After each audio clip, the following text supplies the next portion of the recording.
നടൻ മുകേഷിനെതിരെ ആരോപണവുമായി casting director ടെസ് Joseph. എന്റെ കർത്താവേ, ഇത് എവിടെ നോക്കിയാലും ഇത് തന്നെയാണല്ലോ. പലതവണ മുറിയിലേക്ക് വിളിപ്പിച്ചെന്ന് ടെസ് ജോസഫ് പറയുന്നു. മോനെ ഹംസേ, നീ പീഡന കാര്യത്തിൽ ഇത്ര മിടുക്കനാന്ന് ഞാൻ കരുതിയില്ല. 24 കൊല്ലം 26 കൊല്ലം മുമ്പ് നടന്ന ഒരു കാര്യം ഇപ്പൊ വീണ്ടും എടുത്തോണ്ട് വരുന്നു പറഞ്ഞാൽ ബാലിശമായി വളരെ വളരെ മോശം. ഇത് വിശ്വരൂപം, നേരത്തെ കണ്ടത് അവതാരം. ഇതെല്ലാം ചെല്ലപ്പന്റെ ഒരു തമാശയല്ലേ സാർ? കണ്ടിട്ടില്ലെന്ന് ഞാൻ, ഇതിപ്പോഴല്ലെന്ന് 6 കൊല്ലം മുമ്പ് 2018 പറഞ്ഞപ്പം തന്നെ ഞാൻ പറഞ്ഞു, എനിക്ക് ഓർമ്മയില്ല. ഞാനൊരു സത്യം പറഞ്ഞ് വിശ്വസിക്കൂ. എനിക്കത് ഓർമ്മയില്ല. പിന്നല്ലാതെ CPM-ന്റെ MLA ആകുമ്പോഴത്തേക്ക് കയറി ഇറങ്ങി അങ്ങോട്ട് എന്തെങ്കിലും പറയാമല്ലോ എന്നുള്ളതാണ്. അബദ്ധം ആർക്കും പറ്റും. നിന്റെ അറിവിൽ അങ്ങനെ വല്ല അബദ്ധവും നിനക്ക് പറ്റിയോ കണ്ണപ്പാ? ഞാനിപ്പോ എന്ത് പറഞ്ഞാലും പെങ്ങൾക്ക് വിശ്വാസാവില്ല.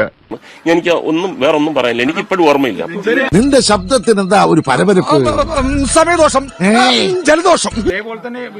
വീണ്ടും ആരോപണം ഉന്നയിച്ച് അകത്താക്കാം. ഇവനെക്കാളും വലിയ വായി നോക്കി ഈ പഞ്ചായത്തിൽ വേറെ ഉണ്ടാവില്ല. ഇവന്റെ വീട്ടില് ഫോട്ടോഷോപ്പ് നല്ല വെളിച്ചെണ്ണ വാങ്ങാൻ പോലും നീ വന്നു നാട്ടുകാരാന്ന് കഴിഞ്ഞാൽ അതിനേക്കാളും വലിയ അപമാനം വേറെ ഉണ്ടാവില്ല. ആരാന്ന് എനിക്ക് അറിഞ്ഞൂടാ. എന്തായാലും ഭരണകക്ഷി ആയിരിക്കത്തില്ലല്ലോ. അങ്ങനെ പേടിച്ചു പോകുന്നവനൊന്നും അല്ല ഞാൻ. എന്നാലും വെറുതെ ചോദിക്കാം, ഈ കോയമ്പത്തൂർക്കുള്ള ബസ് പോയാലോ? ശിവനേ.